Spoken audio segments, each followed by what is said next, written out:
Well, hello everyone, and welcome to this new video in which we continue our close reading of Dialectic of Enlightenment by Theodor Adorno and Max Horkheimer. Today we're going to start covering the first excursus. Now, if you remember, the book has 6 chapters. We already covered 2, but we just covered the first one, which is the concept of enlightenment. That's the first essay of the book. But then we jumped right into the fourth essay, and that is the culture industry. So we finished it, we covered everything in the culture industry, but we skipped the second and the third essay, and this is where we are going to go back to them. So the second and the third essay are excursuses.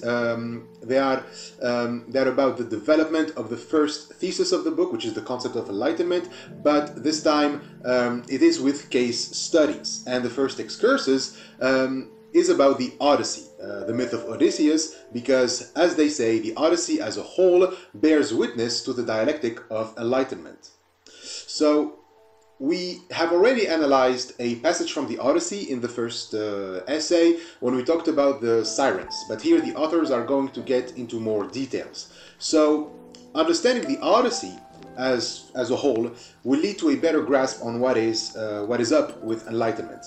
Now, as we've already mentioned, the Odyssey was written by Homer at a time of colonialism. The Greeks started colonizing many places around around the Mediterranean, and the Homeric hymns and epics were produced to put some order into these new conquered territories. So the Odyssey is an adventure about a man who has to go through many places in the Mediterranean Sea before going back home. He has to face nature in its most brutal and raw forms and conquer it. So myth is basically a manual for that. It organizes the forces of nature in order to tame them. So it is about rational labor, like we said, about the sirens. However, there is something else, perhaps more progressive in the sense more rational than myth, and that is the epic. The epic is a long poem about a journey. It's a travel narrative of a hero, but it is different than myth. For a long time, the two, myth and epic, were equated, but as the authors say, the two concepts diverge. They mark two phases of a historical process, which are still visible at the joints where editors have stitched the epic together. Now, what does this mean? Well, according to the authors, myth and epic are two different historic phases, and it seems that myth comes before. Like, the epic is an organization of myths, which means that those who compose epics are called rhapsodes, which literally means stitchers of songs. Poets back then are people who stitch songs together. Like, you don't really have one version of a myth, because each place has its own version of the same myth. It can be the same myth, but you'll find different versions, or that the versions between one place to another will contradict one another. So the poet is someone who basically takes many songs, many myths, since myth is often produced as a song in order to better memorize it, and so they try to make a coherent, encompassing version of those different versions. And so what this means is that myth and epic are not the same thing. It's already been challenged by the time of Adorno and Horkheimer through the oral formulaic composition theory. It's a theory developed in the 30s by a guy named Milman Parry, and then in the 60s by a guy named Albert Lord, in a book called The Singer of Tales. It's a theory of how bards and rhapsodes use oral formulae to improvise and remember songs. Like, since epics were pretty long compared to myths, they had to use simple techniques in order to be remembered. And since epics are about journeys from different places, then the language of the epic is going to be more universal than the language of myth. In other words, an epic must be understood by everyone and can be remembered by everyone regardless of their cultural background. And as such, cultural barriers are removed in epic. What is obscure or esoteric is restricted to just one particular location, cut off from the rest of the world. And so myth is kind of like that. It is local, while epic must be more universal or more general. So when Homer composed the Odyssey and the Iliad, he was writing during a period called Pan-Hellenism. That's a period in which the Greeks were trying to build a unified culture between all of the Greek cities and colonies, and so this means that particularities that each city would have through their own version of myths must be, omitted or integrated. Quote, the Homeric discourse creates a universality of language, if it does not already presuppose it. It disintegrates the hierarchical order of society through the exoteric form of its depiction, even and especially when it glorifies that order. So exoteric means what can be understood by people who are unfamiliar with the local culture. So in the epic, you have a language that is exoteric, and therefore everyone can understand it. Like there is no hidden meaning behind it that only some experts would know. It's universal in that sense, and thus it is disintegrating the hierarchy, the hierarchical orders of society, since it is while dismantling those hidden meanings. The hierarchies of the ancient world were maintained because the priests have access to that secret meaning that the masses were denied. But if you tell the story with a language that has no mystery, even if you glorify that hierarchy, you are also dismantling it. So when Homer sings of the wrath of Achilles or the adventures of Odysseus, he is glorifying heroes from a past that we can no longer glorify or celebrate. Achilles and Odysseus are from the period of myth and not of epic, whereas Homer is singing about them at a time where epic has replaced myth. So what Homer is actually saying is that the past, although important and nice, must remain in the past. The modern Greeks, while glorifying their old mythical heroes, must not let themselves be affected by that past. So in the context of colonialism, it's like you say, the culture of the indigenous deserves respect, and there is wisdom in it, but we must remember that it is out of fashion and regressive. So that's why the Odyssey is about a man who must resist every temptation that comes his way.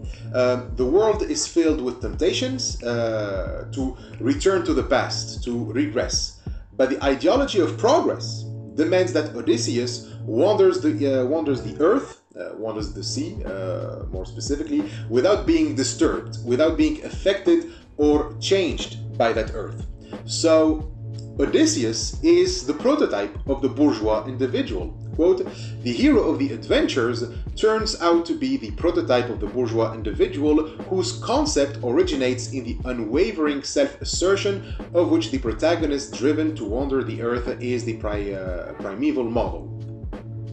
So unwavering self-assertion means a constant self-assertion. Like no matter what you come across, it will not affect you. Kind of like the sirens. So the epic is just denying the past. It's denying it any counterpower against progress. It just invalidates the past, which is already, the past is already accused of irrationality.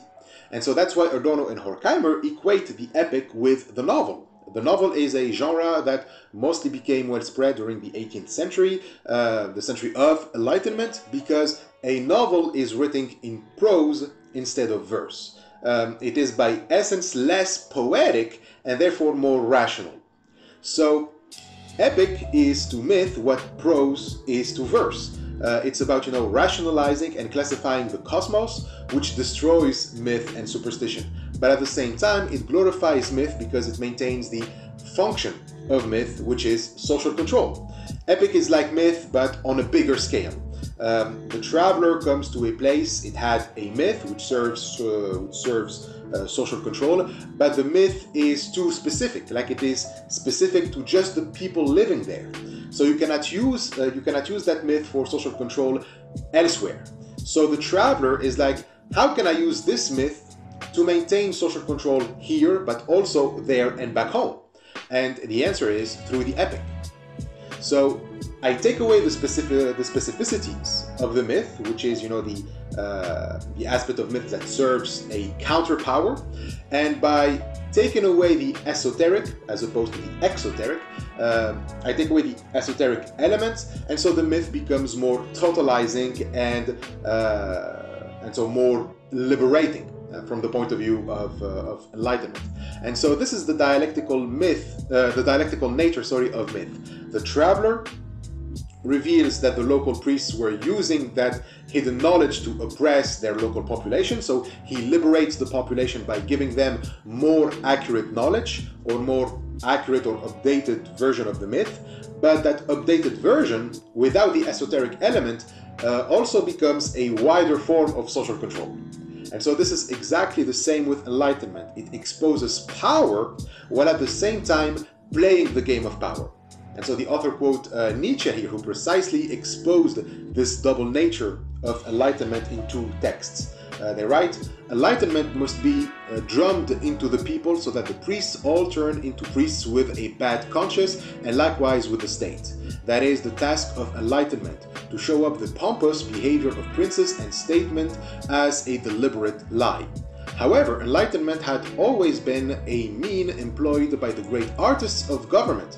Confucius in China, the Roman Empire, Napoleon, the papacy, when it was concerned with power and not just with the world. The self-deception of the masses in this respect, for instance, in all democracies, is highly advantageous. Making people small and governable is hailed as progress." So, it's been very difficult for me to find the actual source of these two paragraphs. The book mentions a source of Nietzsche's works in German, but I really had a very hard time to find it, so I had to look for them in another way, and anyways, I found them. The first quote comes from the notebooks of spring 1884, it's aphorism 294, and the second passage comes from The Will to Power, the Penguin edition, aphorism 129 of book 1, part 2. It's called History of European Nihilism.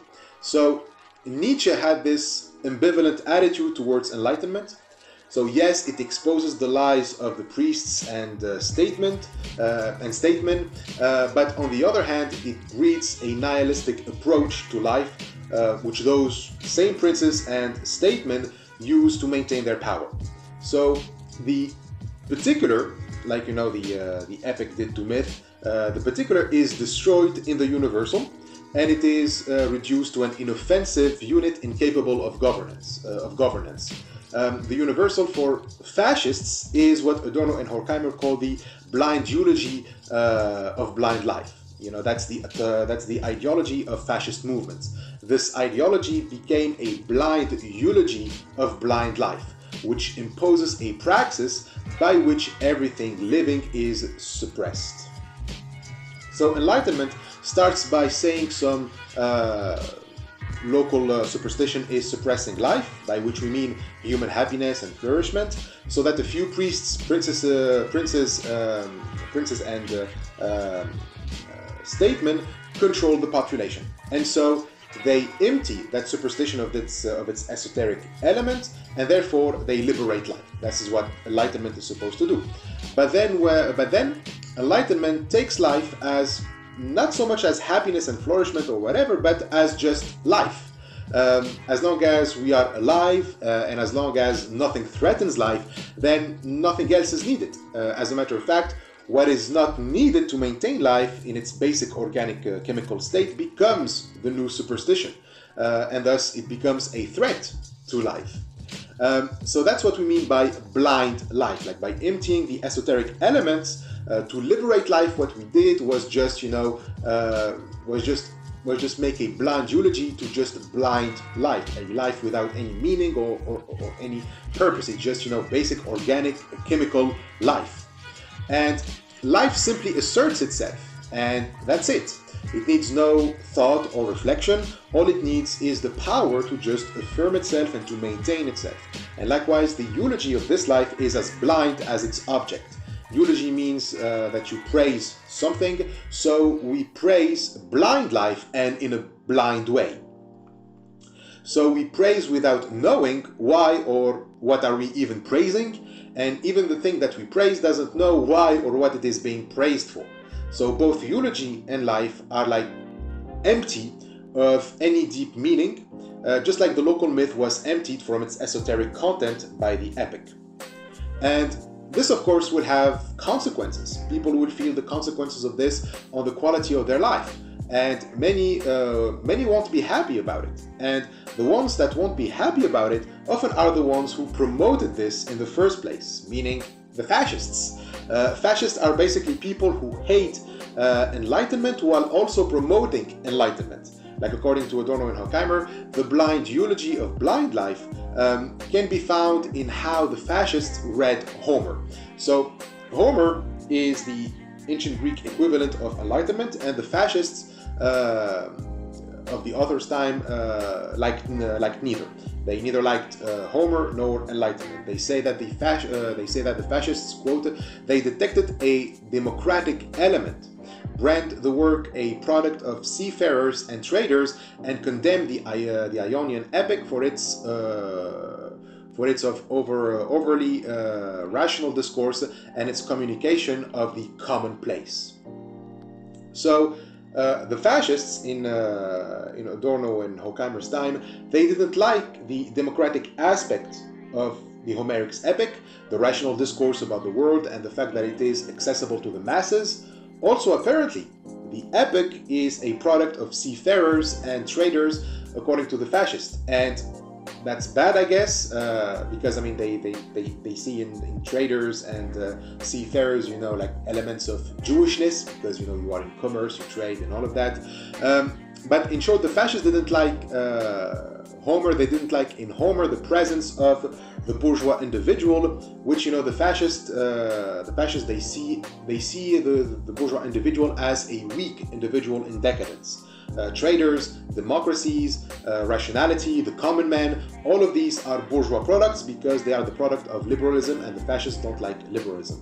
They don't even like Enlightenment values because they are universal, and therefore they claim everyone is technically equal. And so the fascists, on the other hand, don't want the kind of universality that promotes equality, but the kind of universality that promotes life as we described above. The universality that says that it is only self-preservation that matters. The universality of might makes right. So the fascists are nonetheless right, historically speaking, like the bourgeois individual, the Bürger, did not emerge with the decline of medieval feudalism, but dates back to antiquity. So the fascists who are the fascists are neo-romantics, by the way. As you know, Romanticism and neo-romanticism grew as a reaction to Enlightenment. They are against Enlightenment for many different reasons, but usually it's because Enlightenment seems to discard emotions, subjectivity, nature, beauty, and other past values. So many romantics, although not fans of traditions and are advocates of freedom, they promote the value of the Middle Ages, chivalry, and Christianity, etc.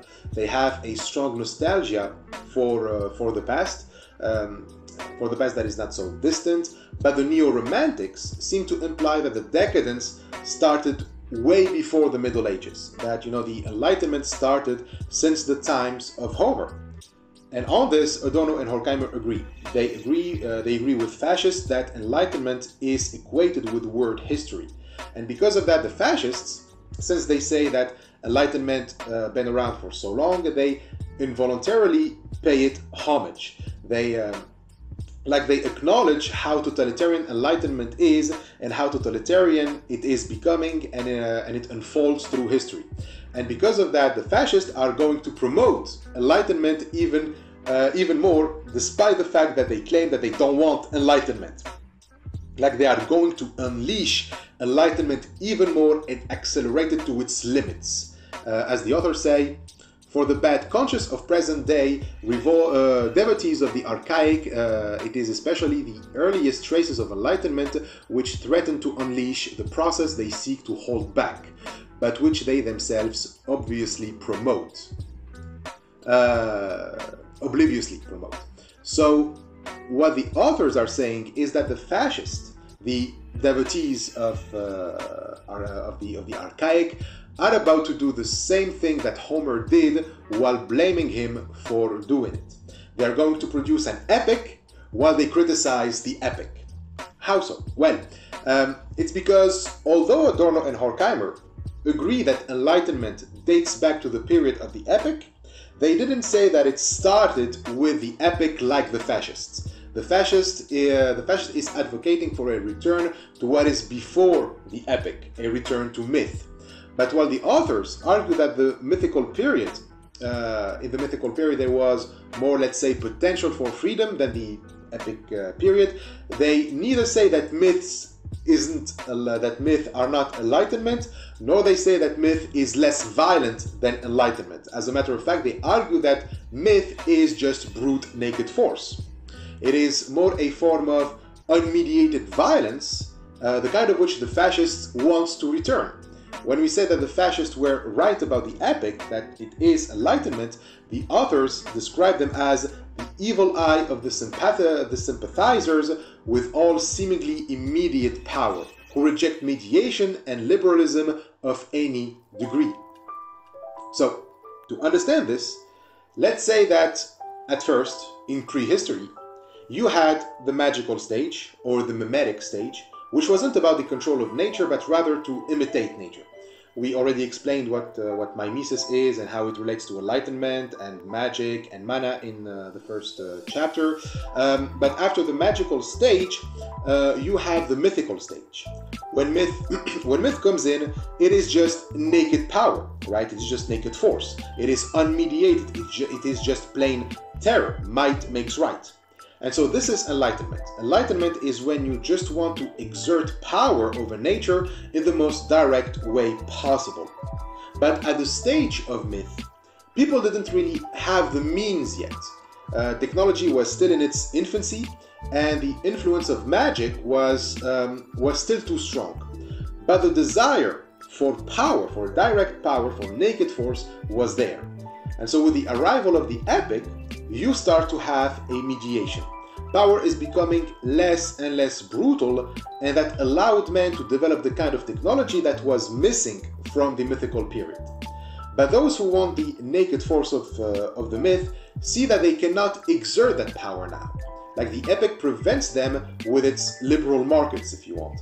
And so they complain about decay, that they are breeding weak men. And it's important that we go back to the vitality of the mythical era. So progress for enlightenment means just developing the means and tools to be able to do what you wanted to do in the mythical era but didn't have the means and the tools for that. And so that's why the fascist nationalism is deeply marked by themes of regeneration and primeval powers. I mean, even when they praise Homer, it's only for that aspect of heroes conquering their enemies without any second thought. So they are literally reverting to myth, but they seem ignorant that myth is just a stage of enlightenment too. Adorno and Horkheimer take the example of Rudolf Burckhardt, I think that's how it is pronounced. He's a German fascist poet, and about him they write, he fails to perceive that the primal powers he extols themselves represent a stage of enlightenment. By indiscriminately denouncing the epic as a form of novel, he overlooks what epic and myth actually have in common: power and exploitation. So, it is important that we understand what is myth, what is the relationship of myth to power and exploitation. And when Homer offers that, his epic poetry actually shows us how intertwined enlightenment and myth are. So in the epics of Homer, epic and myth they don't just diverge, but they actually work together. It's like the epic is just the form and the myth is the content. And so by analyzing the epic, we can understand what myth is, because at the end of the day, both aim at the same thing: power and exploitation. So the error of the fascist is to think that it is only myth that aims at power and exploitation, while the epic, the style of enlightenment, is decadent. But in reality, the epic is just the continuation of myth. It is its next stage, its progress. So to give another quote from Nietzsche, this is from the notebooks of summer 1871 to spring 1872, the Apollonian Homer is merely a continuation of the general human artistic process to which we owe individuation. So the general human artistic process that leads to individuation is what the fascists want. And as Nietzsche says, that process, which is myth, continues in Homer and in the epic. So already we explained that that epic is an attempt to unify myths. Like we said, you have different myths and so different versions, and so that can lead to cultural conflict between the Greeks. So the epic is a way for unifying them by making them coherent with one another. It's about, building a national identity beyond tribal identity. If you read the Iliad by Homer, you will see this. The Iliad is about the Trojan War, the war between the Greeks and the Trojans. It's called the Iliad because Troy is also called Ilias. Anyways, what happened? So what happened in the Iliad? Well, who is the main protagonist? Well, it is Achilles. He's the hero of the Iliad. But at the beginning of the poem, we learn that Achilles, well, he's not doing well. That he's extremely angry at Agamemnon. Agamemnon is the leader of the Greek army, the warrior king of the Greeks, because Agamemnon ordered Achilles to give away his possession, and the possession is a woman that Achilles took from a sacked city around Troy, and this Achilles didn't like. He was about to kill Agamemnon, but Athena shows up and be like, don't do it because that will cost you the war. And so he goes back to his tent and he basically sulks. Like the Iliad is mostly about Achilles throwing a tantrum that almost cost the war to the Greeks, a war that they had been fighting for 10 years. But at the end, he goes back to the battlefield and the Greeks win. Hundreds of thousands of people die, so everything, all too well. So even Achilles dies in the process. So happy ending for everyone, I guess. And disclaimer, Achilles doesn't die in the Iliad because the Iliad stops before the last battle between the Greeks and the Trojans. So even the Trojan horse isn't mentioned in the Iliad. But we learned about it in the Odyssey. Anyways, so Achilles was hurt in his tribal honor by Agamemnon and was ready to throw the whole war away for it. So the point of the Iliad is to tell us that particularities should be put aside for the greater group. So from affinities with one's tribe or local culture, we move to a national, more global one. So the movement from myth to epic shows the antithesis between the individual, portrayed as myth, and the universal, portrayed as epic. So enlightenment is when the individual is enlightened to that antithesis, when he is aware and manages the transition to become an integrated member within a higher order. And so that's also why the novel is equated with, is the equivalent of the epic. The novel is first of all an educational journey of a protagonist, where at the end the protagonist learns his place in the higher order of the world. The Germans call it Bildungsroman. Literally means the educational novel. In both the Iliad and the Odyssey, the same theme is present. Achilles, like Odysseus, they must fight their uncivilized and uncontrolled impulses to fit in within the higher order. And so Pan-Hellenism for Achilles, like the unification of all the Greeks, and the return of the king of Ithaca in the Odyssey, Odysseus has to fight all kinds of egoistic temptations all along the way.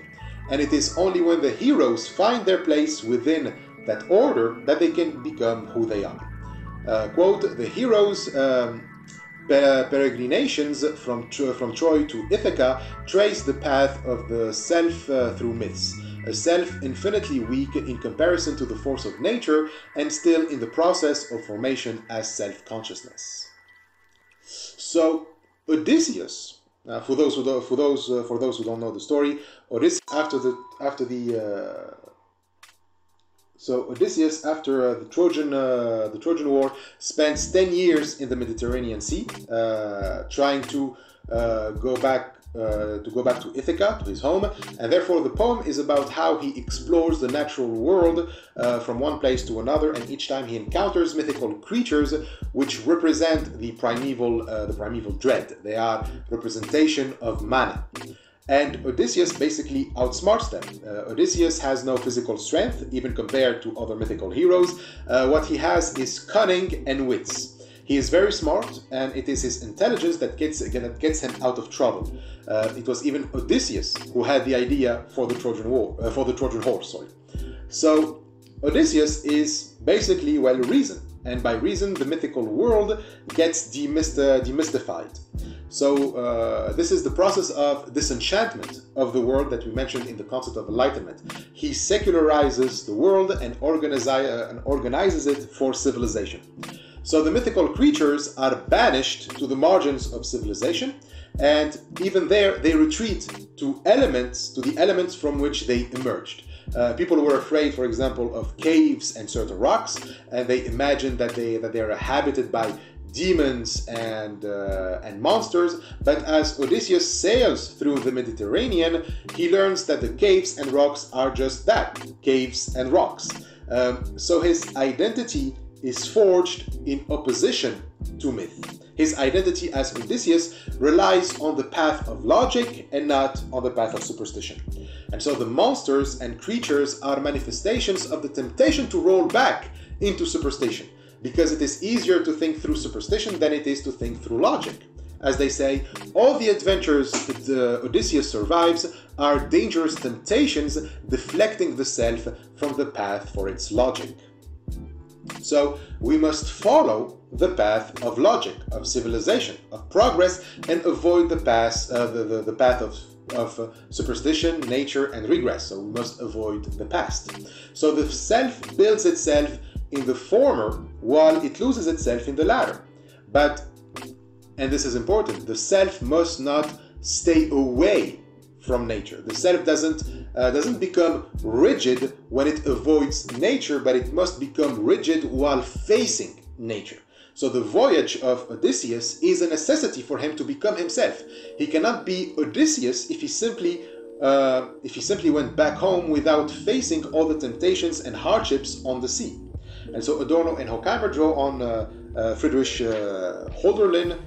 He's a poet, a German poet, and the poem here is Patmos. Hölderlin was one of the most major romantic poets of Germany, and he wrote a poem called Patmos. And Patmos is the name of the Greek island where John received the revelation. So the last book of the New Testament is called the Book of Revelation, and it is written by John, one of the apostles of Jesus. And he was living on Patmos when God revealed to him what would happen on the day of the apocalypse.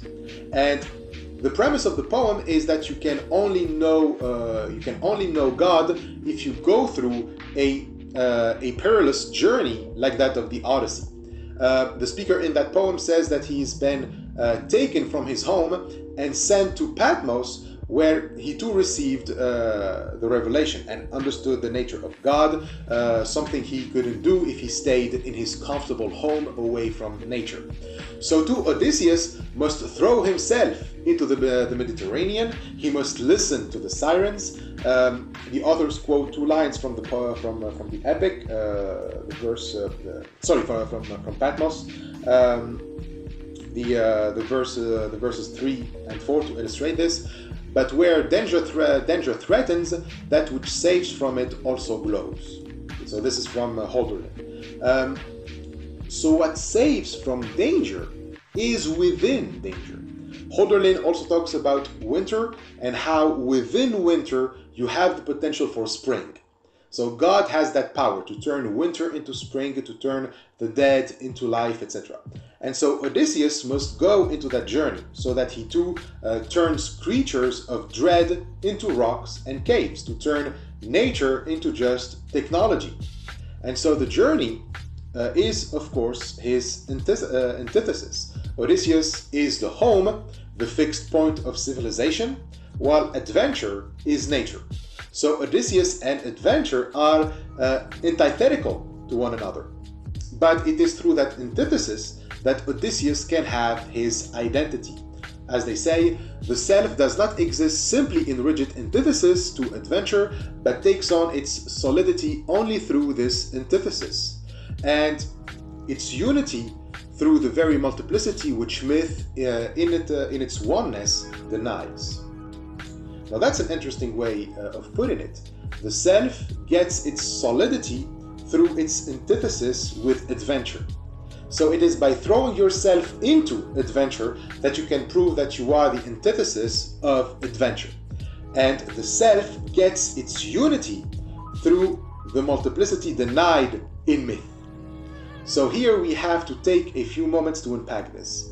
There is a footnote that is quite long and which explains what is meant here. So in that note, note 5, the authors mention a famous episode in the Odyssey. So a quick recap: Odysseus is the king of Ithaca, and so if he is absent for like 20 years, the 10 years of the Trojan War plus the 10 years being stranded on the Mediterranean Sea, well, things aren't going to run themselves. Like the kingdom needs its king. So you have these rich guys who have been fighting to get Odysseus's place. They are called the suitors, and each one of them tries to marry Penelope. Penelope is Odysseus' wife. But Penelope manages to always keep them waiting. When Odysseus comes home, his first impulse is to kill the suitors. But he didn't do it right away. You cannot just go in and kill the suitors. You must first prove yourself to be Odysseus, and that your absence wasn't your fault. That's the first thing that you have to do. So Odysseus has this impulse, this anger and rage to just go in and kill the suitors, but then he must control himself by talking to his heart. Quote, in the end, he brought his fist down on his heart and called it to order. Patience, my heart, he said. You had a far more loathsome thing than this to put up with when the savage Cyclops devoured those gallant men. And yet you managed to hold out, till Cunning got you clear of the cave where you had thought your end, had come. So he tells his heart, you are capable of holding your cool. When the Cyclops, these are mythical monsters, when the Cyclops killed and ate our comrades, you were capable of holding your cool. You kept listening to reason and not to fear. You can also do it here. You can, if you did it against the Cyclops, you can also do it against the suitors. But what's interesting is that the heart, the cardia or etor in Greek, it is an autonomous and independent of Odysseus's will. And so this is a thesis of Ulrich von Wilamowitz, a German philologist who made this thesis about the Odyssey, and the authors quote from him in the note. So for him, the heart simply feels whatever it wants and whenever it wants. So it distracts Odysseus's logic. Logic says that you have to keep it low and you must kill the suitors at the right time and in the right context, but the heart doesn't care. The heart simply wants the suitors dead. So the heart, the affect, the emotions, etc. are like animals. In the passage, Odysseus's heart is compared to a bitch. A bitch, by the way, means the female of the dog. So a bitch, when it gets into it's a bitch when it gets into a position to protect its puppies from a stranger. So the takeaway from this metaphor is to highlight that when individuals give in to their heart, they become animals. They are simply run by instinct. And during the journey, many of Odysseus' comrades were turned into animals, into pigs, by the sorceress Circe. Those are people who just gave in to their heart, who didn't beat it like Odysseus and the great heroes, the great heroes. So there's the expression beating one's chest to mean struggling against one's emotions. So when the heart is agitated, you'd beat your chest to calm it down. to keep it rational. So it's basically when you have a desire for something in the present, but you must ignore it for something more important in the future. It's the classic case of self-control, but it also means control over nature. So reason doesn't simply stop at controlling nature on the outside, like in the natural world. It's not just to make rocks and caves again, but it also applies on the nature in the inside. The heart is that part of nature that is inside human beings. Through the heart, nature can infiltrate us, and therefore the civilized man is the man who beats or punishes nature both on the outside but also inside himself. So the authors even say that beating one's chest become a symbol for military victory. Like soldiers and generals would beat their chests in triumphs because the real enemy wasn't the other army or the territory conquered, but their own hearts. If there is a place where self-control was the most important, is on the battlefield. Soldiers and generals, perhaps generals more than soldiers, if they give in to the impulses of their hearts, they would lose the battle. Quote, beating one's breast later become a gesture of triumph. What the victor really expresses is that his victory is over his own nature. So the subject must do to himself, to his heart, the same violence that he does to nature if he wants to be himself. Wilamowitz even takes it that when Odysseus talks with his heart, he also talks to his cunning, metis in Greek, and asks Metis to keep Cardi in check. And it is only when Metis gets the upper hand over Cardi that the self, auto in Greek, emerges. The identity-forming self is regarded by Homer as resulting from a mastery of nature within the human being. But given that nature is within the human being, then we are forced to feel it. Odysseus must feel his heart, like he must throw himself into the journey, otherwise he won't be able to be himself. The self doesn't exist as opposed to the heart, but as a cohesive entity in which the heart is integrated. And so the heart isn't really annihilated, but it is controlled. It is about the coordination of the parts of the psyche. The heart is a part of the psyche for the Greeks, but it is the part of nature that must be controlled. But for it to be controlled, it must exist. It's like an ever-going test that you always must take. Odysseus must take the risk of dying so that his knowledge and his self hardens. In that way, Odysseus is really a hero of the novel. He throws himself away, so to speak, in order to win himself. But this is where it gets pretty amazing. This throwing away in order to have the power to coordinate nature, but within and outside, it isn't to be the antithesis of nature, but to be nature. Like Odysseus rejects his heart only to do what the heart really wants to do. Because what does the heart want here? It is immediate power, right? Odysseus wants to kill the suitors like right now. But he also knows that if he does that, he will be at a disadvantage, and therefore the rational thing to do is to wait. Like his heart was making him vulnerable because it was basically pushing him towards suicide. So the heart reminds Odysseus of the primeval fear we get from nature. In nature we are vulnerable. Wild animals and harsh weathers tear us apart. They have immediate power over us. The heart is like that. It is impeccable and has immediate power. And so the heart reminds us of our vulnerability. But if we beat against the chest, if we hold on to logic, then the heart will not affect us. But since we are living with the principle of self-preservation, then logic will become the heart. The heart makes us the vulnerable ones, but with logic we can invert the hierarchy. Logic can now give us the means to have immediate power over nature. So in other words, we are just trying to find a way to do what the heart wants, immediate power, but without being the vulnerable ones.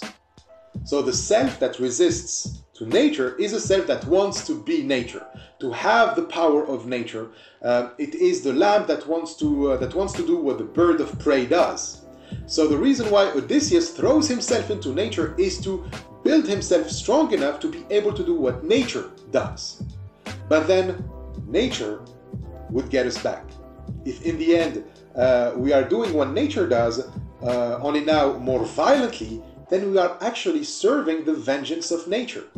So having the power of nature doesn't mean that we will escape violence and fear like Enlightenment promised, but rather we are going to get the atomic bomb and the Holocaust. So what Adorno and Horkheimer are saying is that the Holocaust is the revenge of nature for every time we beat our chest. So what happens in the heart, and therefore in myth, is the desire for immediate power, for naked force. But since Odysseus had only the desire for power, but not the proper means to satisfy it, he delays it until he gets the right conditions for it. He just, like if he follows his heart immediately, he will die. But if he waits, then he will enjoy that immediate power, and he would probably enjoy it more than he should. So the problem is that the immediate power that he will enjoy would be the accumulation of every impulse, of every myth that the epic joined together. And so when that power is unleashed, well, it is 2 atomic bombs and concentration camps. So all the time you were escaping nature, nature was just preparing the grounds for its revenge. Quote, he achieves his estrangement from nature by abandoning himself to nature, trying his strength against it in all of its adventures. Ironically, it is implacable nature that he now commands, which triumphs on his return home as the implacable judge, avenging the heritage of the very powers he has escaped. So, the time in question is the time in which the self was forming. All the time the self was forming, the subject was escaping nature. For Adorno and Horkheimer, the pre-Homeric people experienced time differently. They experienced time like space, whereas in Homer, the Homeric and onward tradition, time started to change from a spatial notion of space to a historical notion.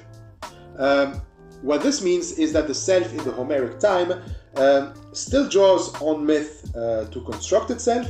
It doesn't grow inwardly like in the Bildungsroman, and therefore it needs to bring the myths together and join them. Like myth is like segments that are lying there, fragments that are lying in front of you, and you are told to construct a narrative that makes sense of them, and that narrative would be the self. So in here, it's like you move from one segment to another.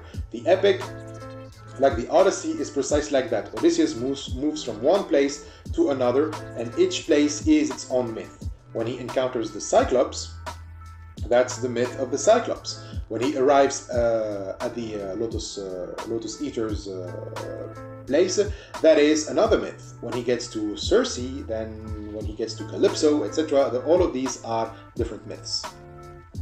And it is also important to note that these places don't really have anything in common with Odysseus. Like, he just gets there by chance. That's where, the storm flung his ship. So there is yet to find any subjective individuality. Therefore, Odysseus needs to stay firm against the adventures in order to find himself. So the self needs to derive itself from the places that it visits, from the myths. So it derives itself from just a sequence of adventures. But later on, the self becomes more inwardly coherent. And it is there that time is experienced historically. Like, it's the story of the same entity that evolves into the better version of itself, rather than spending the entire journey resisting external factors. And so these factors are, of course, the myths. Quote, laboriously and revocably, in the image of the journey, historical time has detached itself from space, the irrevocable schema of all mythical time. So we see that the throwing away of the self isn't really a throwing away, since the self resists the thing that it throws itself to. Like I throw myself into nature is the way to not throw myself into nature. It's a self-preservation principle. I have to resist the schema of mythical time. And how do I do that? Well, Odysseus does it through his cunning. The trademark of Odysseus is that he constantly outwits his opponents. He is basically luring nature into thinking that he gave himself to her, but all he offers nature is just a Trojan horse. Like you think you got me, but in reality you didn't. So this is the equivalent of when the civilized travelers, they manage to trick savages by exchanging some colored beads with ivory. Like the savage gets the bead thinking it is something valuable and gives away their ivory. And so this is how the authors put it. Odysseus does the same thing with, well, guess who? The gods. Now, how is this accurate? Well, the authors talk about gift and sacrifice. When I give someone a gift in the context of hospitality, there is an exchange of something. When the traveler comes to a new territory, he has to give something in order to be welcomed. And that also means that the gift has the same function as sacrifice. Sacrifices are made in order to compensate a wrong. When the gods are angry, they demand that we give them an offering. So the arrival of a traveler in a new land is like that. It is trespassing. The locals are disturbed by my presence, so I have to give them something to restore the trust that is now uncertain by my presence. So it is the same as when some blood was spilled by mistake. When a tribe member is killed by another tribe's member, there has to be a sacrifice made in order to restore the peace between the two tribes. So the sacrifice, like the gift, is an oath of truce. So the exchange of gift between a host and a guest is explained as follows. The guest, the traveler, arrives somewhere. He is greeted by a host. The guest gives a gift to the host, which is the equivalent of the service the host provided. The host provided you with a place to rest or something. You have to give a gift. And as such, you, the guest, will have access to the resources of the host. And often it's how travelers would take provisions to continue their journey or to go home. So, in the gift, you have the principle of equivalence at play. What I give must be equivalent to what I receive, and vice versa. In the context of an exchange with deities, the gift given to the gods must be equivalent to what we get from them, protection and favors. Often protection from them, right? So the gift, the sacrifice to the gods, is an oath of truce between God and men. It is like a covenant. It is a pragmatic and rationalizing principle. Gods get angry when the gifts they receive are inappropriate, meaning that they are not equivalent to what the gods give to men. So how can we have access to the gods' resources? Well, by pleasing them through exchange. And as such, human beings learn to indirectly control the gods and the will of the gods. So they cannot do it directly, meaning with brute force, so they use cunning. They use exchange to get the gods to do what the humans want. So in a way, through exchange, human beings manage to overthrow the power of the gods through sacrifice. Sacrifice is used to honor the gods, but humans manage to turn the powers of the gods to their advantage. The gods end up doing the will of the human beings. As they say, if exchange presents the secularization of sacrifice, the sacrifice itself, like the magic schema of rational exchange, appears as a human contrivance intended to control the gods, who are overthrown precisely by the system created to honor them. So secularization means that you turn something religious into something rational.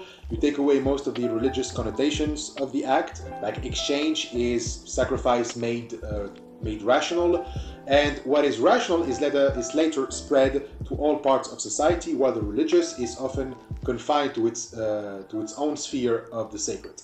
And therefore there is a difference between the sacrifice and the act of exchange. Even between humans and gods, the act of exchange can be secular when you want to rationalize the gift. The moment the sacrifice is used as a tool to get the gods to do what you will, it becomes an exchange. So sacrifice has already twofold character. There is still magic in it, and then there is the rational part.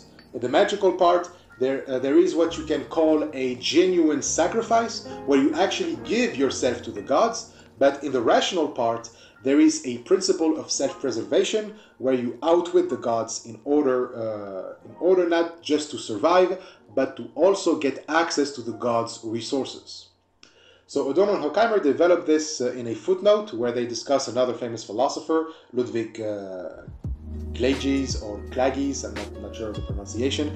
They say this about the twofold character of sacrifice. It has the magic self-abandonment of the individual to the collective, in whatever form, and the self-preservation achieved through the technology of this magic.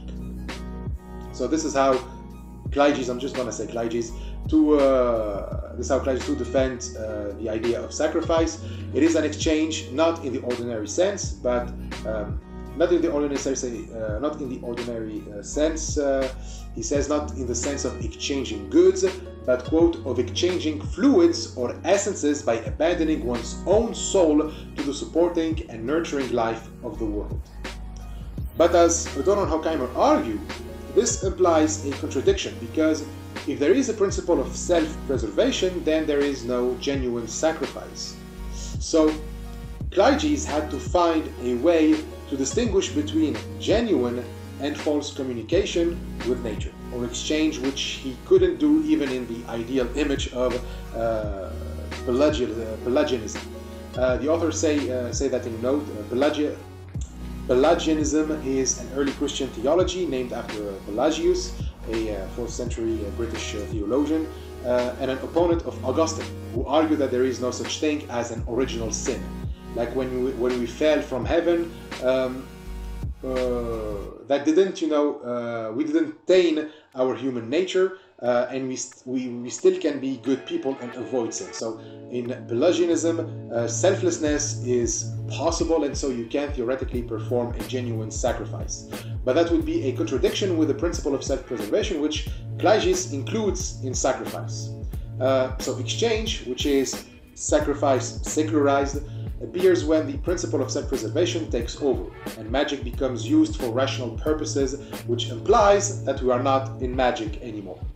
So Klages' mistake was to think that magic and exchange work in the same way. Like the magic is a way for human beings to control nature, that magic is itself a rationalization that people mistake for actual magic. But magic isn't magical mastery over nature. It is myth that says that, and it is myth that claims that magic is an illusion. For example, they quote from Klages, who says this: "It is no longer merely pagan belief, but pagan superstition, which compels the king of the gods, on ascending his throne, to swear that henceforth he will cause the sun to shine and the field to be covered in fruits." So we have here a distinction between belief and superstition. When people think that it is the king of gods, Zeus, who brings the sun in the morning and gives fruit to the land, that is superstition. That's people believing in magic. It is an illusion because people think it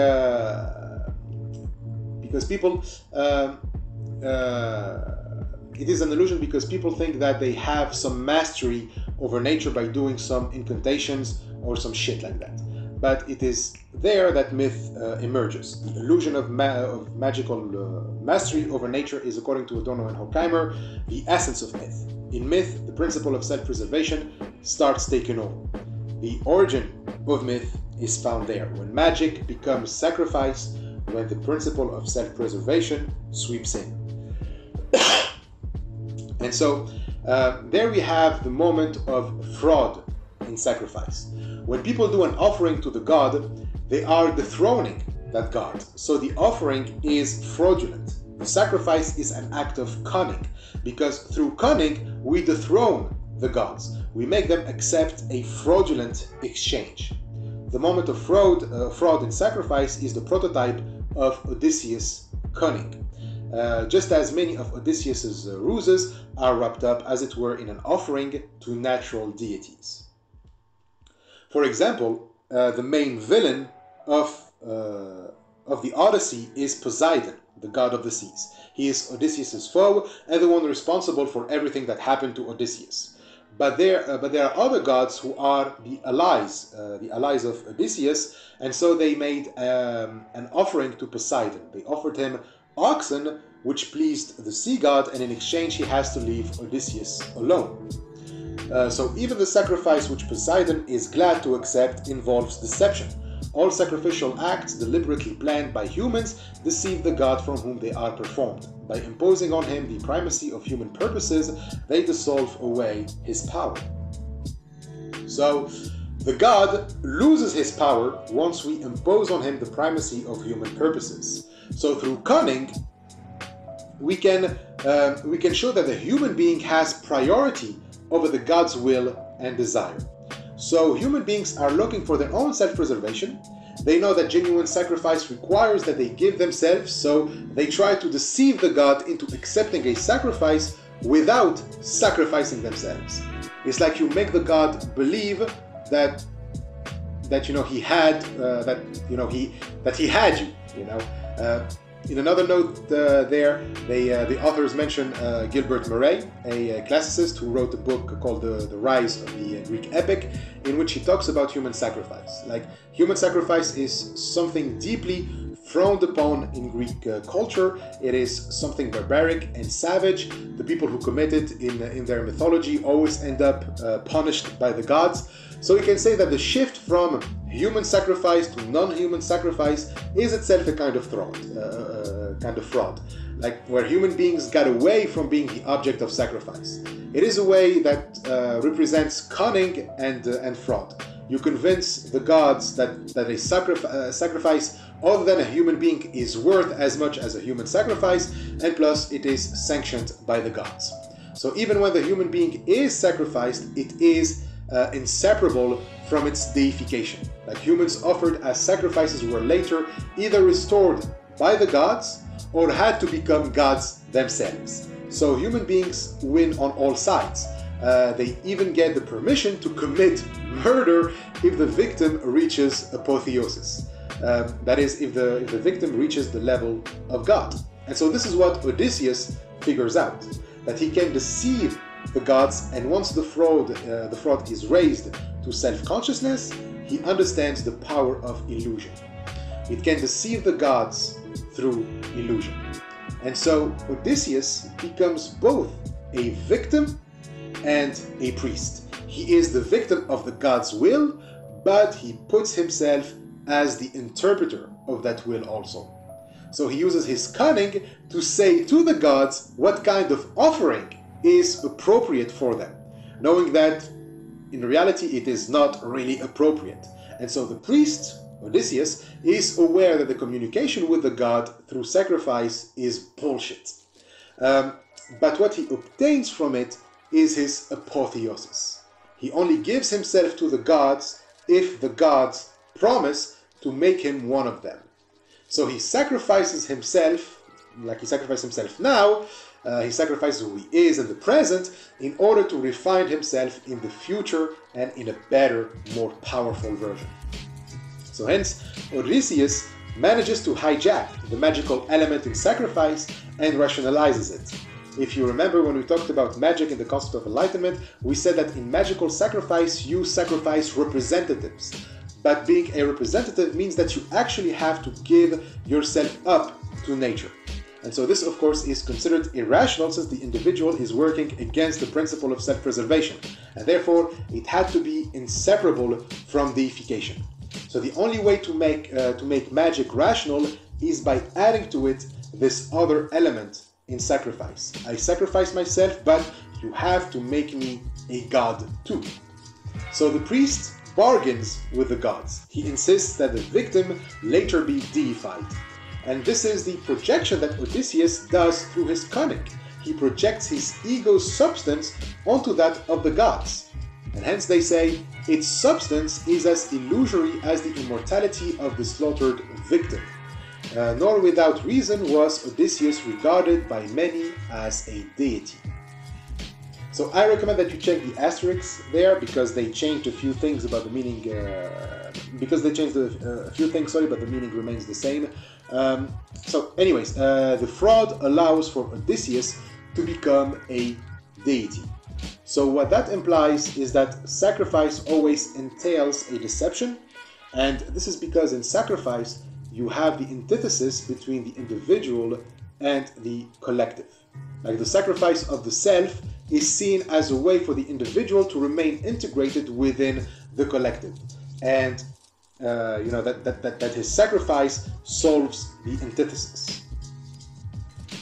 But the element of deception in here doesn't solve the antithesis, because what really happens in the sacrifice is, well, the individual deceives the collective. The collective thinks that the self was sacrificed, but in reality the sacrifice just established the self. It further affirmed it. And so in the magical phase of sacrifice, we said in the concept of enlightenment that it is marked by representation. Each sacrifice is representation of the whole. But what that means is that sacrifice back then stems from the recollection of the non-originality of the self. There is nothing original within the self that would set it against nature or the collective. In the belief of representative sacrifice, you can argue that indeed the sacrifice solves the antithesis between individual and collective, between self and nature, because there was no antithesis. The act of sacrifice was just a way to keep nature repeating itself. It was done for the sake of mimesis. But once the self has formed, and because aware of its antithetical nature through domination, the belief in sacrifice got a new meaning. And so the authors say that it becomes untruth. Like we suddenly realize that the magic stuff isn't attributed to ourselves. Like we said, works by magic, and we thought that nature works by magic, and we thought that we are doing the magic since we are part of nature. But once we are aware that we are a separate entity, then magic turned out it wasn't our doing. We are not doing the representation because we are not representative of anything. We are an original being. So they say the self is precisely the human being to whom the magic power of representation is no longer attributed. The formation of the self severs the fluctuating connection with nature which the sacrifice of the self is supposed to establish. So once I'm aware that I do exist as something cut off, separate, antithetical to the process of mimesis, once I realize that I am an original being, I am not the imitation of nature, I don't really believe in the sacrifice. The sacrifice becomes untruth because from now on I perform not to reenact mimesis, but to reenact it without losing myself. Like sacrifice of the self is supposed to maintain that connection with nature, but once the formation of the self is accomplished, then that connection is severed. So what becomes of sacrifice then? Well, the meaning of sacrifice then becomes what the historical context in which it is performed decides. It simply becomes a way of not maintaining the connection with nature, but to maintain the separation from nature. In other words, it is a way to maintain not nature, but a social order. And so the social order therefore gives sacrifice its lie. The lie is that in sacrifice we are progressing from the state of nature in which the self doesn't exist. The movement from non-originality to originality is seen as progress, and once that leap happened, everything must maintain it. And so that came with the cause that nothing new can be produced, and we are therefore stuck with the past. Sacrifice becomes a restoration of the past, and it is giving the lie that it is progress by the historical context in which it is produced. So, however, if what is being reenacted, the past that is being restored, is that moment of awareness of one's original self, then what is being performed in the act of sacrifice is a historic catastrophe. The leap between non-originality to originality of the self is not a movement that was peaceful, but a bloody, violent moment in human history. The institution of sacrifice is itself the mark of a historical catastrophe, an act of violence done equally to human beings and to nature. But that violent moment is precisely what human beings blame nature for. In the state of nature, human beings were constantly subjugated to the violence of nature. In their non-originality, they were at the mercy of nature. So the logical thing to say is that when you leave nature, you are supposed to leave violence. But the moment of originality wasn't different. It's just the same violence. But now you are just aware of it. So since that violence was the context in which originality of the self emerged, the act of sacrifice becomes an acknowledgement and reenactment of that violence. So the social order, therefore, is just the repetition of that violence on their subject, but given in a way that they can bear it without losing their originality. The venerable belief in sacrifice is probably itself a behavior pattern drilled into the subjugated by which they reenact against themselves the wrong done to them in order to be able to bear it. So the act of cunning is therefore what allows human beings to bear the wrongs done to them by tricking the gods or nature or even the social order. Like nature thinks that human beings are reenacting the connection with nature, but rather they are inflicting on themselves the violence of nature in order to maintain the originality, or we can say subjectivity. As they say, cunning is nothing other than the subjective continuation of the objective untruth of sacrifice, which it supersedes. It is like it's like when you know that your abusive parent is coming to punish you, so you punish yourself before. You are repeating the violence, but at least in that way, you feel that you have some power and agency over what's happening to you. However, the authors also know that the untruth characteristic of sacrifice wasn't always a characteristic of sacrifice. Like, it is possible that at earlier stages of history, sacrifice was a rational act to do and not a rational act only savages would do. Or like some sort of philosophical act, like when you sacrifice a member of the tribe because you are reenacting some violence. Remember that we are talking about human sacrifice here. Instead, sacrifice may have had a more pragmatic function. They don't deny that the act of sacrifice was like about a thirst for status and privilege. In a footnote, they mention Edward Westermarck, a Finnish philosopher and sociologist who argues that the act of sacrifice is more spread in civilization than in savage societies. The note says about the rationality of sacrifice, probably not at the earliest stages. The custom of human sacrifice is far more widespread among barbarous and half-civilized people than among true savages, and it is hardly found at all at the lowest level of culture. It has been observed that in some peoples this custom has become increasingly predominant in the course of time. On Society Island, in Polynesia, in India, among the Aztecs. With regard to Africa, Winwood Red states that the mightier the nation, the more prominent the custom of sacrifice. So in true savage states, you don't find human sacrifices.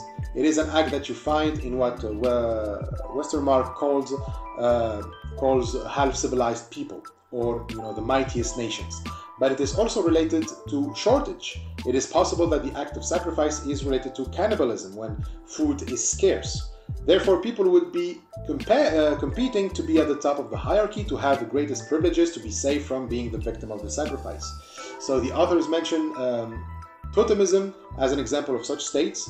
It nevertheless marks a real state in which the dominant reason required sacrificial victims.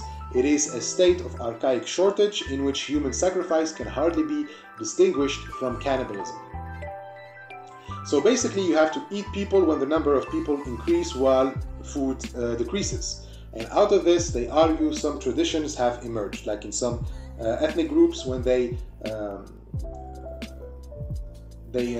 argue that pleasure was perhaps linked to cannibalism because of this. They also mentioned the per sacrum, which is the practice that ancient Italian people before the Romans were practicing. Like when young people reach early adulthood, they were exiled from the community. They would perform a ritual which gives the young adult protection from the gods, protection of the gods, usually the god Mars. and they would have to leave and find settlement elsewhere. So probably this was a transformation of the act of cannibalism. When there are too many people in the tribe, we have to get rid of some of them. So the latter customs were a form to idealize that rationality of cannibalism. But if the idealized form of rationality exists, then it means that people don't need to resort to cannibalism anymore, and therefore the human sacrifice becomes illusory. If you have food around you and you still practice human sacrifice, then you are certainly doing something wrong. Quote, as systematic hunting provided the tribe with enough animals to make devouring its own members superfluous, it must have been the medicine man who deluded the shrewd hunters and trappers into believing that people still needed to be consumed. So from there on, sacrifice becomes an ideological object. Like it is maintained by the medicine men, who are basically the priests, in order to maintain their privilege. In scarcity, the priests become safe from cannibalism, but once we don't need to eat one another, the position of the priest is no longer legitimate. And as such, the priest needs to transpose the act of sacrifice, to give it another form so that he remains in his position. And so there the priest finds its magical collective interpretation of sacrifice. The sacrifice now has the function of maintaining the social order by rationalizing it. When we rationalize something, it means that the thing, is irrational. That's what rationalization means. It's a coping mechanism. You have something irrational, and you want to justify it rationally. So when the act of consuming human flesh is no longer needed, it becomes irrational, and as such, to maintain it, you need something that would rationalize it so that people don't abandon the hierarchy that resulted from that act. And so this is ideology. We interpret something that seems irrational as if it is a rational thing. But we shouldn't stop at that. We shouldn't stop at saying what is ideological today is what was true yesterday. The necessity of cannibalism may have been true at one stage of history, but if you try to say that it is still necessary today, when it is not, well, it is ideology. But this is too uncritical for the authors, and it is precisely what Enlightenment does. Like the straightforward assumption of enlightened thinking that what today is ideology may once have been truth is too uncritical. So here they refer to Wilamowitz again in the footnote as an example of someone who doesn't see the dialectical play between myth, religion, and enlightenment, and therefore he embraced that assumption. They explained this in a long note where at first they argue that Wilamowitz, by embracing the assumption, takes it for granted that poetry and myth are the same thing, that they are both illusions. Poetry doesn't really have a truth value for him, since it is equated with myth, as they say. He looks for myths only in significative language, which has already come into objective contradiction with its intention and seeks to resolve it as poetry. Myth is, in the first place, spoken discourse. The words are indifferent to the content. So what he implies is that in poetic language, the words are indifferent to the content, meaning that they don't correspond to the content. Poets, like in myths, they are picking randomly their words without any link to truth or reason. That's why for Wilamowitz, reason, which in Greek is nous, is in sharp opposition to logos, which here is explained as simply discourse or a story, a fairy tale that we tell ourselves. Since myth is untruth and opposed to reason, Wilamowitz adds that it is contrasted with religion. For him, myth and religion are two different things, since religion is about truth, while myth is just a fairy tale. And not just that, but he also adds that chronologically religion comes before myth. Like indeed, if we take the assumption uncritically, we arrive at the conclusion that what is myth today was religion yesterday, right? So myth comes after faith. And so while this can be true, and it is coherent with Adorno and Horkheimer's thesis regarding progress, myth is indeed a step forward in history, but they don't say that myth is not enlightenment, which Wilamowitz equates more with religion and reason. For Wilamowitz, there is no dialectical play between nous and logos, whereas Adorno and Horkheimer put all of their emphasis on this dialectic. Like indeed, in myth, if myth comes after religion, then what would mean that would mean that the concept of God found later on in Plato precedes myth. But this doesn't make any sense, since the Platonic concept of deity comes after the archaic period. But Wilamowitz must insist that no, it's a concept that dates back to the earliest days of Hellenic culture. How his unexplained contention that the germ of the Platonic deity was present in the earliest Hellenic culture is therefore to be reconciled with historical view put forward by Kirchhoff and taken over by Wilamowitz, that the earliest core of the Odyssey is contained in the mythical encounters of the Nostos. Remains unclear, just as the central concept of myth itself lacks adequate philosophical articulation in Wilamowitz. So the Nostos means a story of homecoming, just like the Odyssey. It's about the journey of a protagonist who eventually comes back home. And so the point is that if we make the assumption uncritically, we are unable to explain the evolution of myth. Wilamowitz is right in pointing out that myth is irrational and marked by untruth, but his mistake is to put reason in opposition to irrationality rather than acknowledging that reason and irrationality, nous and logos, are dialectically related. And so each become the other. Each becomes the other. The deceptive word becomes truth and vice versa, hence highlighting the tension between the two.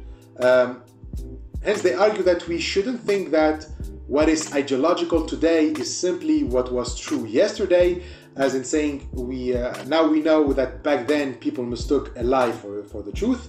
Instead, the authors argue that things were more complicated than that truth and lie were already interlinked since the earliest times of sacrifice, and not simply opposed to one another. The arbitrariness of fabrication, which Wilamowitz criticizes in later myths, must already have been contained in the earliest ones by virtue of the pseudos, this substitute of sacrifice.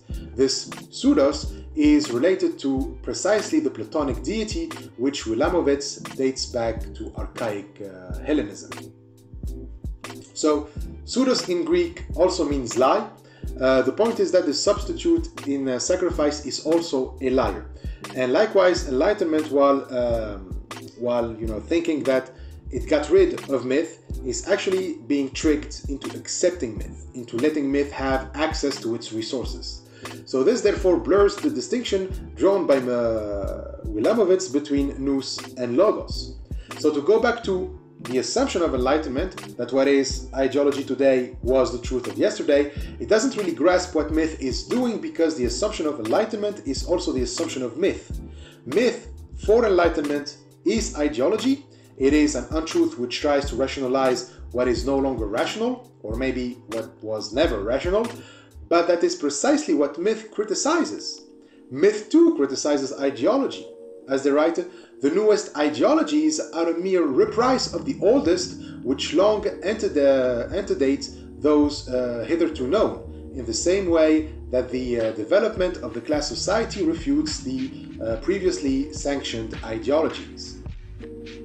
So, the newest ideologies reenact the old ones, just like the class society of today refutes the old ideologies.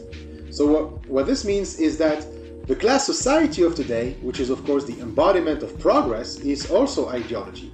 Enlightenment is ideology refuting ideology. But that would mean that it is no different from myth, which is also ideology refuting ideology. So the myth, by rationalizing sacrifice, actually refutes sacrifice in its bloody and barbaric form. It blames those who practice human sacrifice, and so updates the idea to its current historical needs. But it is exactly what it does. It just updates something old. And so as we move in time, the praxis of sacrifice was just replaced by particular interests. The ruling class does the same thing as the priests. They are looking for ways to interpret and adopt the act of sacrifice to their own interests and needs. And so, in this, cunning takes its roots. It is in the distinction between the rational and irrational aspect of sacrifice. What cunning does is trying to convince others that the sacrifice is still necessary, even though it acknowledges its irrationality.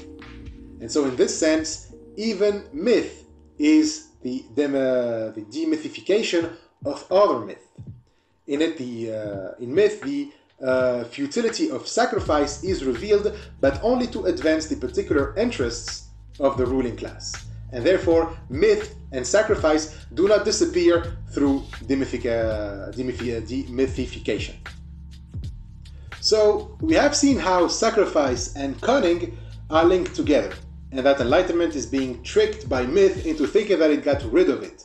We pointed that in sacrifice, the victim is actually tricking the gods into believing that the victim is really giving themselves up to the deity, when in reality they are granting themselves access to the resources of the gods and preserving themselves.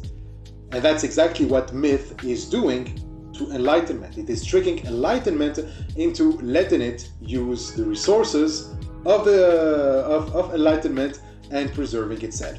And so it is therefore a rational practice based on cunning. Sacrifice always carried within it this rational element, when even in its most irrational forms. It is always a form of rational exchange. As they say, bargaining one's way out of sacrifice by means of self-preserving rationality is a form of exchange no less than was sacrifice itself. So the self, in the act of sacrifice, deceives the gods. The self actually sacrifices nothing and preserves itself. The act of sacrifice is a celebration of the self and not of its destruction. It is even justified in some myths, such as in the Nordic mythology, where Odin sacrifices himself to himself. Like the authors mention this with Cleges, who argues that the myth of sacrifice is fundamentally about the sacrifice of God to God. Like Christianity is, of course, the prime example of this, in which, Jesus, as God the Son, sacrifices himself to God the Father. So, in other words, the act of sacrifice is the basis for myth. Myth starts when the act of sacrifice has this bargaining element in it, when sacrifice becomes a deception. And it must later become the basis for civilization. In civilization, the self maintains itself through the sacrifice of the self. And therefore, civilizations, which are often hostile to the idea of sacrifice, seeing it as an act of barbarism and savagery, they are still sacrificing the self to maintain it. And so this heightens even more the deception of civilizations, who claim to have become civilized because they no longer practice human sacrifice. But in reality, they are still barbaric and savage. Like the myths to justify colonialism are the prime example of this. So the bourgeois class society still hold on to sacrifice despite its condemnation. What is sacrificed in class society is nature. The self is, of course, part of nature, but in civilization, the self only becomes itself once it cuts itself off from nature. So the authors call this the denial of nature, which later justifies the subject's domination and mastery over nature and other human beings. As they write, this very denial, the core of all civilizing rationality, is the germ cell of proliferating mythical irrationality.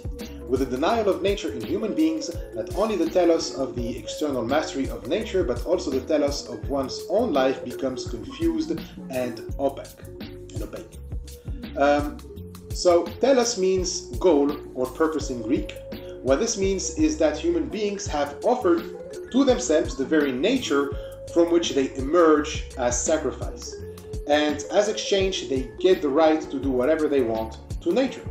So you see the deception, like nature demands the sacrifice of the self, so the self is like, okay, I am part of nature, right? So I offer nature as sacrifice, and in exchange, nature lets me do whatever the hell I want to her.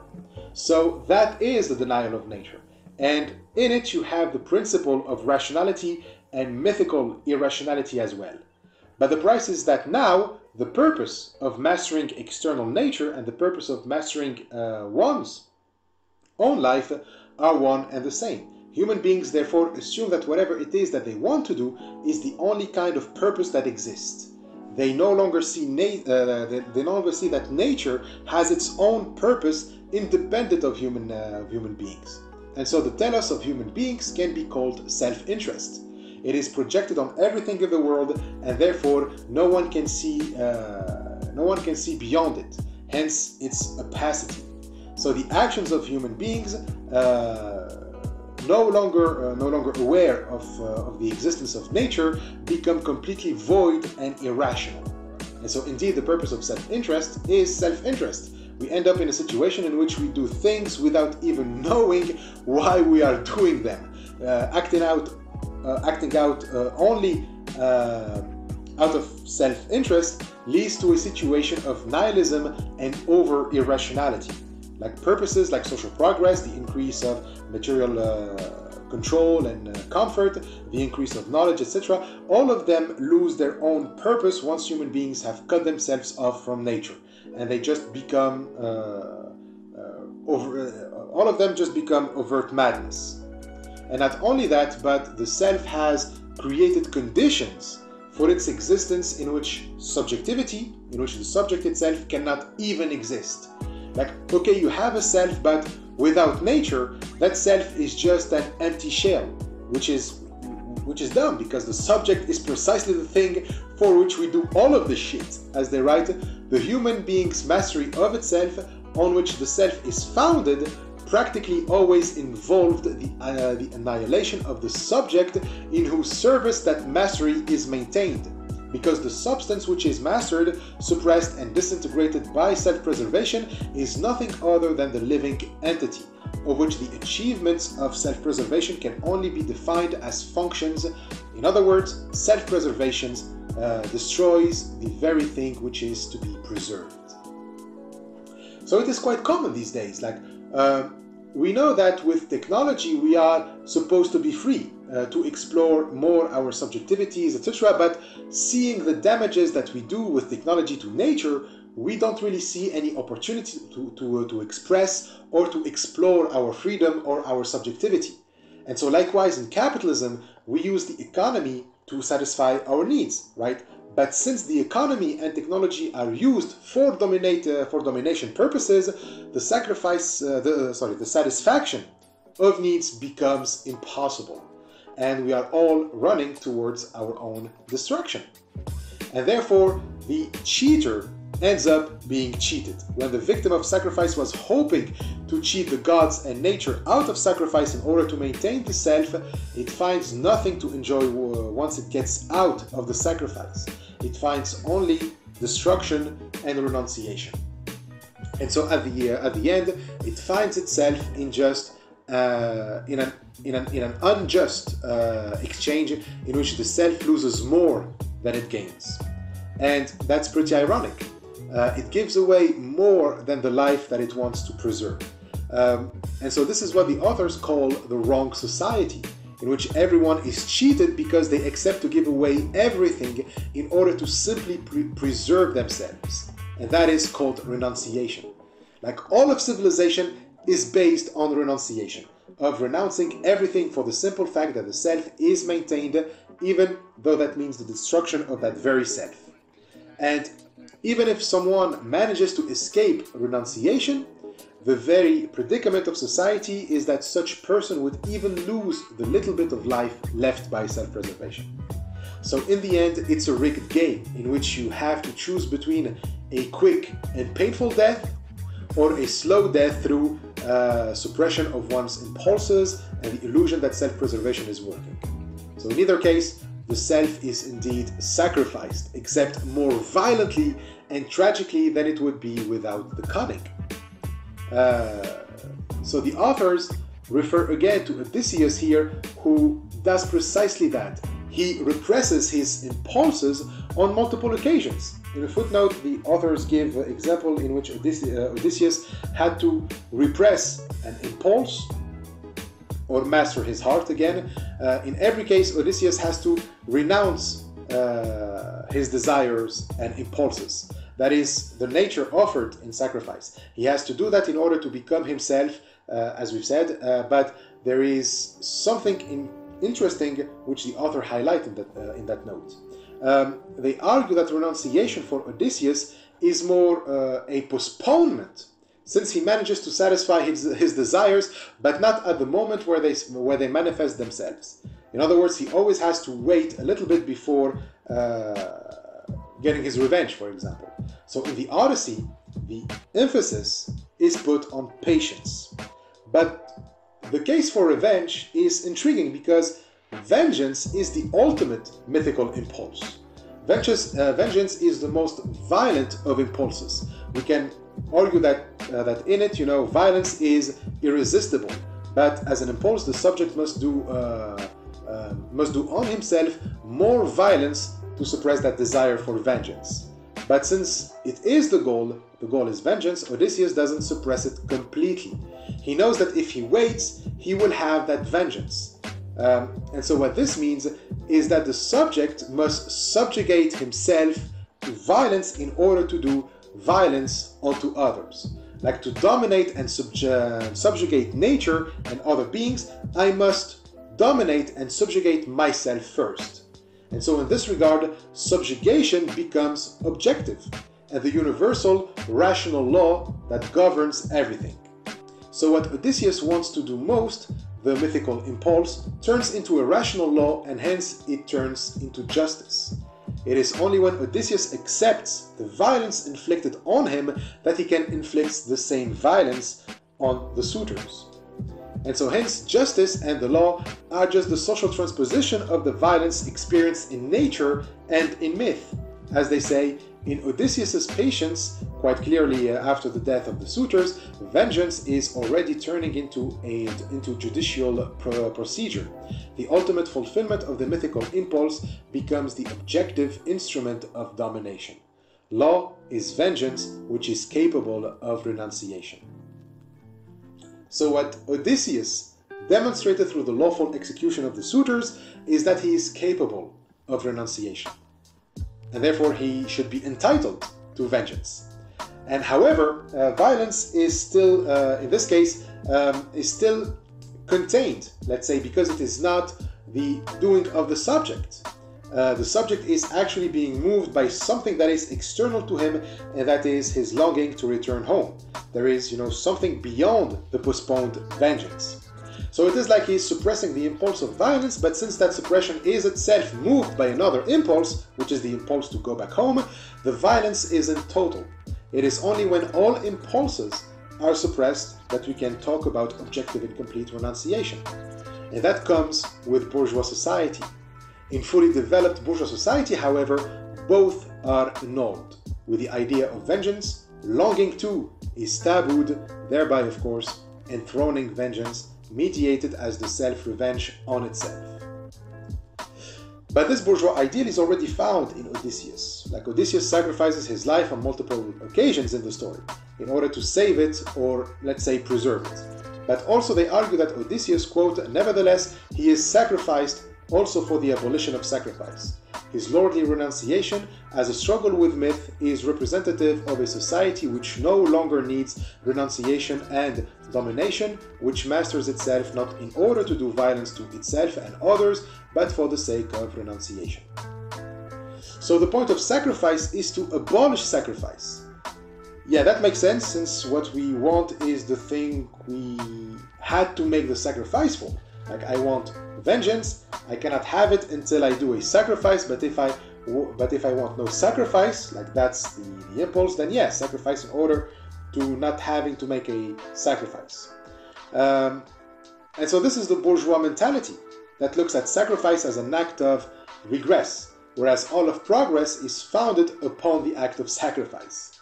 So A world without sacrifice, which, you know, the world of bourgeois society promises, is a world of supposedly subjectivity. For the bourgeois society, archaic acts like sacrifice are a sign of savagery, and what is savage is an obstacle to subjectivity. But like we said, this too is cunning at play. We have to trick sacrifice into leaving us alone. And so the trick here is done by the renunciation of physical strength in exchange for cunning. Like deception becomes the character trait of the cheat, the mark of his mutilation. The subject, being subjugated to the violence that self-preservation brings on him, has to develop subtle ways in order to survive. Human beings cannot assert their lives through physical strength in the face of nature, so they have to resort to cunning and deception in order to survive. So deception becomes like the character trait of human beings, while physical strength, when displayed, is just for sports. At that moment, the authors argue physical strength and self-preservation diverge from one another. Bodies that show strength are only doing athletic aesthetic at that point. Physical strength literally becomes nothing more than a show, which is typical of the bourgeois mindset. So the master doesn't train his body in order to provide the means for survival like the slave does, but only to further master himself. He doesn't have to use his strength to hunt or to harvest. He is free from practical care. That's the slave's job. And as such, physical strength becomes a way of prestige and of social domination. Those who can master themselves physically deserve the place of kings, while those who don't are nothing more but feeble, gluttonous, undisciplined vagabonds. And so physical strength is nothing but a tool to display symbolic and ideological violence on others, like property does to the ruled. And so in such setting, sacrifice is not, well, needed, since Odysseus already has the power. But when it comes to mythical primeval powers, we're not playing the same game anymore. Here, Odysseus cannot go toe-to-toe with mythical creatures like the Cyclops, for example. He needs to resort to sacrifice. So the act of sacrifice is therefore humans' way of fighting off nature and the gods. It is what teaches cunning, and it is the precondition for making rational decisions. Whereas, you know, rational decisions, whatever rational decision Odysseus is about to take, it needs a sacrifice before it. So for the authors, when sacrifice is looked at as stupid and irrational by bourgeois society, when bourgeois society missed the point. Enlightenment doesn't see how modern society follows the pattern of sacrifice. Like bourgeois society uses cunning too, in the same way as in, you know, sacrifice, as in, you know, savage societies. It has the same themes: superiority to nature and feebleness of human beings, which is compensated by reason. And so the constant demand for self-restraint and moderation to always stick to facts, like in the irrational mythical stage, people stick to sacrifice for the gods. As they write, the superiority of nature in the competitive struggle is repeatedly confirmed by the very mind which has mastered nature. All bourgeois enlightenment is agreed in its demand for sobriety, respect for facts, and a correct appraisal of relative strength. Wishful thinking is banned. Therefore, the use of reason is just a way to master nature that in physical combat would destroy human beings. The use of reason and deliberation to impose that everything must be solved through rational dialogue is itself a sign of the weakness and mutilation of the ruling class. Like the ruling class must apply the same principle to nature, but also to the masses. The many are a power that far exceeds the physical strength of the ruling class. So they have to keep it in check, like Odysseus does with the gods and the natural forces on his way. The reason, however, is that all power in class society is beset by the gnawing consciousness of its powerlessness in face of physical nature and its social successor, the many. Only deliberate adaptation to it brings nature under the power of the physically weaker. So in other words, reason is when we said many times before an instrument, it's an instrument of power. And as we said also many times before, this is an attempt to get rid of mimesis. But the result is that we are now doing the mimesis in reverse. The subject ends up mimicking and reproducing only itself. And this itself is based on the understanding of nature that comes from reason. Reason sees nature as disenchanted, rigid, dead, and therefore it will mimic that. And so reason will produce that vision. It is what the authors call a mimesis of death. The reason that represses mimesis is not merely its opposite, it is itself mimesis of death. The subjective mind, which disintegrates the spiritualization of nature, masters spiritless nature only by imitating its rigidity, disintegrating itself as animistic. Imitation enters the service of power when even the human being becomes an anthropomorphism for human beings. So again, let's just unpack that quote. The mimesis of death is to reproduce a word that is disenchanted. Remember that the disenchanted word means a word without animism and without anthropomorphism. It's a word that can only be grasped by science and reason. But as they point, in the end, that world is disintegrating into animism and anthropomorphism, because now human beings keep projecting their self-interest into nature and also onto others. And so everything must only maintain the needs of the human and nothing else. And as such, even human beings are distorted by anthropomorphism. There is a conception of what a human being must be, and even that is thrown onto human beings. So in other words, even human beings are disenchanted and are seen only as means to other human beings and never as an end.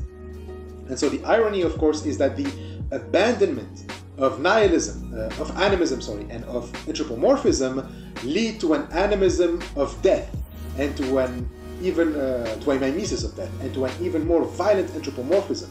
In their attempt to escape from dreams, in their attempt to wake up from their dogmatic slumber, humanity ends up mistaking even more fantasy for reality. And as such, dreams are taken for granted. The possibility of imagination is lost, and humans have renounced everything.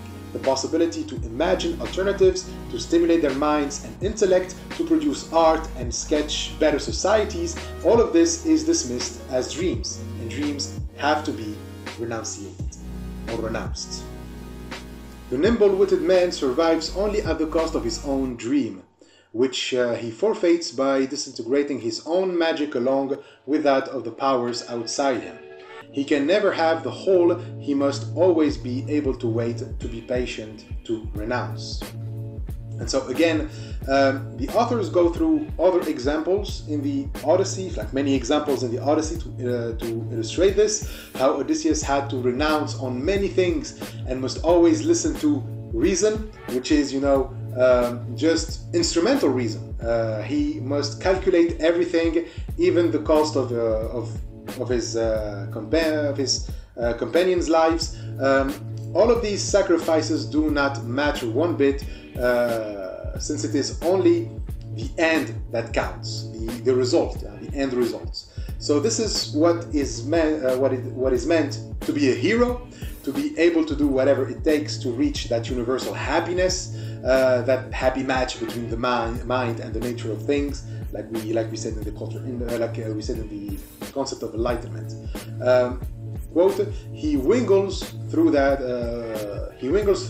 That is his survival, and all the renown he gains in his own and others' eyes merely confirm that the honor of heroism is won only by the humbling of the urge to attain entire, universal, undivided happiness. Okay, so that's it. That's it for today. We basically went through the theory of what the Odyssey is teaching us, But in the next video, which is going to be the second video on this on the first excursus, we are going to go through the examples in the Odyssey, the different adventures, and we are going to see in each case how Odysseus uses his cunning and sacrifice in order to trick nature and to preserve himself and to maintain himself. We are going to see how he dominates these forces of nature one by one.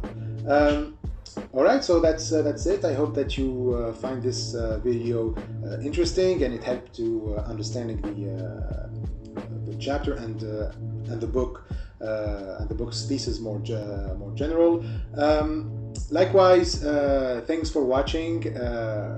Make sure to subscribe, to maybe leave a comment, and I will to press that